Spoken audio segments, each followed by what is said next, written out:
6h30 à Abidjan. Madame, Monsieur, bonjour. Les résultats des législatives de dimanche dernier sont connus depuis hier. Ils ont été proclamés par la Commission électorale indépendante. Vous en aurez largement écho au cours de cette journée.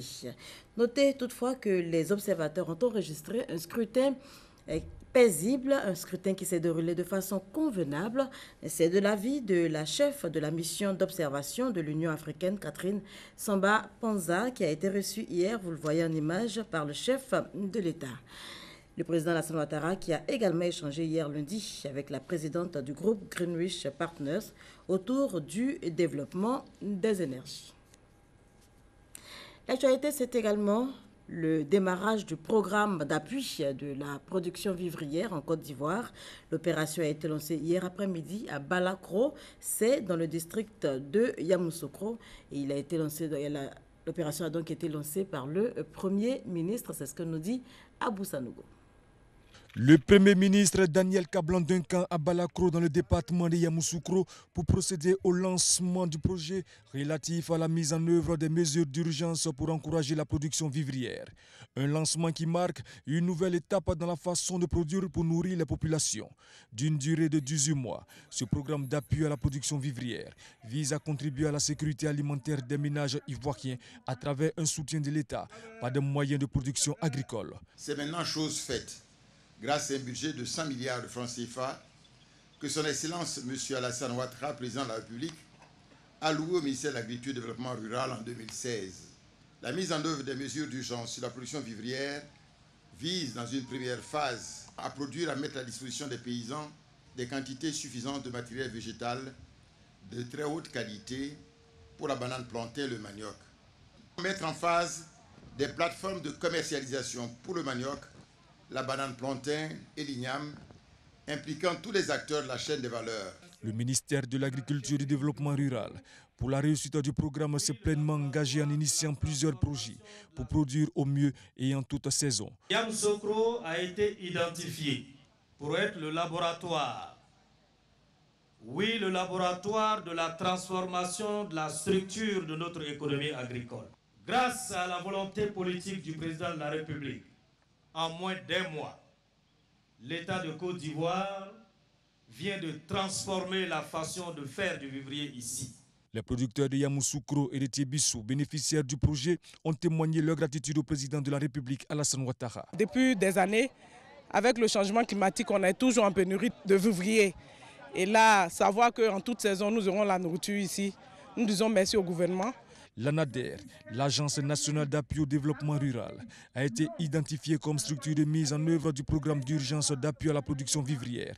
Elle va mobiliser plusieurs de ses agents pour conduire ce programme qui porte sur la culture du manioc, de la banane plantain, de l'igname et des cultures maraîchères. 17 arrêtés de concession définitive remis aux acquéreurs par le Trésor public. L'action fait suite à la liquidation de la Sogefia depuis 2004. La cérémonie a eu lieu ici même à Abidjan. Compte rendu Perpétue Pan et Grace Kando. 17 arrêtés de concession définitive ACD remis aux acquéreurs des logements de la Sogefia. La cérémonie de remise est l'occasion pour l'agence comptable des créances contentieuses et la direction générale du Trésor et de la comptabilité de soutenir l'action gouvernementale à travers le recouvrement des créances résiduelles et de sensibiliser les acquéreurs. Les longues périodes d'attente, les échecs essuyés par certains des acquéreurs ont fini par décourager bon nombre d'entre eux.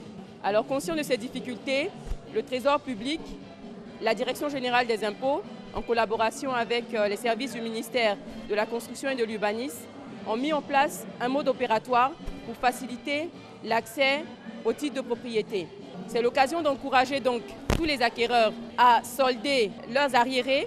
Être propriétaire d'un logement devient une réalité pour ces acquéreurs qui se réjouissent d'avoir enfin obtenu leur arrêté de concession définitive.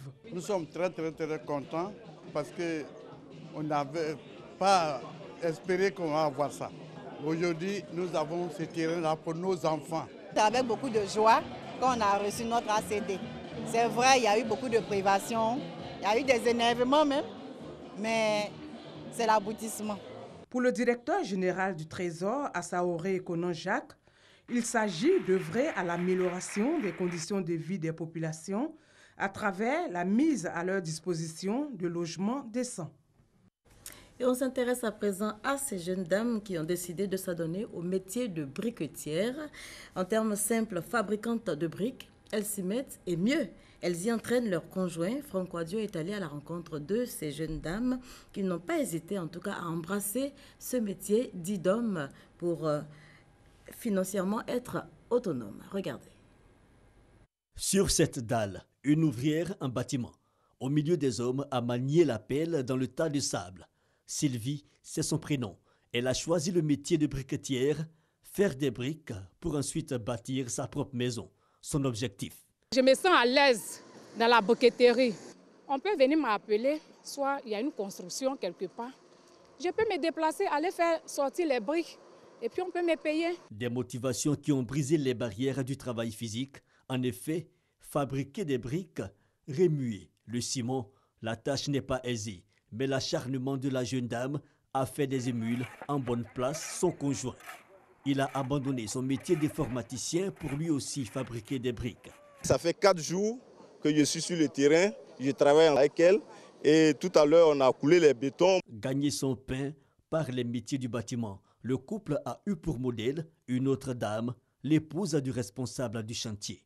C'était difficile pour moi d'accepter parce que moi je suis couturière de formation, mais avec ce qu'on fait ici, et puis je vois mon mari qui travaille, en tout cas ça m'a encouragé d'être avec lui.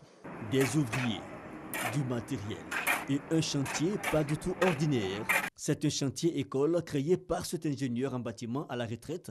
Il a décidé de promouvoir le genre. Moi j'estime, par conviction religieuse, que la femme est l'égale de l'homme et même quelquefois supérieure à l'homme en d'autres endroits. La promotion du genre, mais surtout aider les citoyens à avoir la possibilité de bâtir par leurs propres mains leur maison. Il a donc lancé ce matériau particulier censé remplacer le bois, source de dépenses supplémentaires. Il ne va pas acheter le bois qui est très cher maintenant. Il ne va pas acheter les pointes. La technique consiste à fabriquer des briques qui remplacent le coffrage bois. Action citoyenne ou promotion du genre, les femmes décidément résolues à s'impliquer dans la dynamique de l'émergence. Un reportage signé Franck Quadio. Abidjan, perle de lumière. L'événement, vous le savez, annonce les fêtes de fin d'année. Cérémonie de lancement avec Alexis Ouadraogo.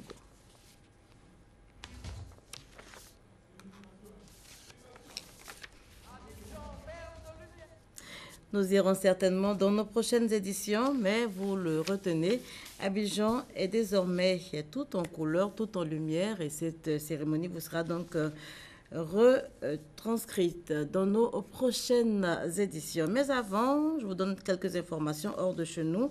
L'enquête progresse après le drame qui s'est produit hier au marché de Noël de Berlin, en Allemagne. La piste de l'attentat terroriste est désormais celle qui est donc suivie par les autorités. Un camion, vous vous en souvenez, a foncé hier sur la foule et a fait au moins 12 morts et 48 blessés sur ce marché. Un suspect a été arrêté. L'assassin de l'ambassadeur russe en Turquie, lui, a été abattu par les forces spéciales. Il s'agissait d'un policier qui entendait se venger par rapport donc à la crise en Syrie et à ses conséquences sur les siens.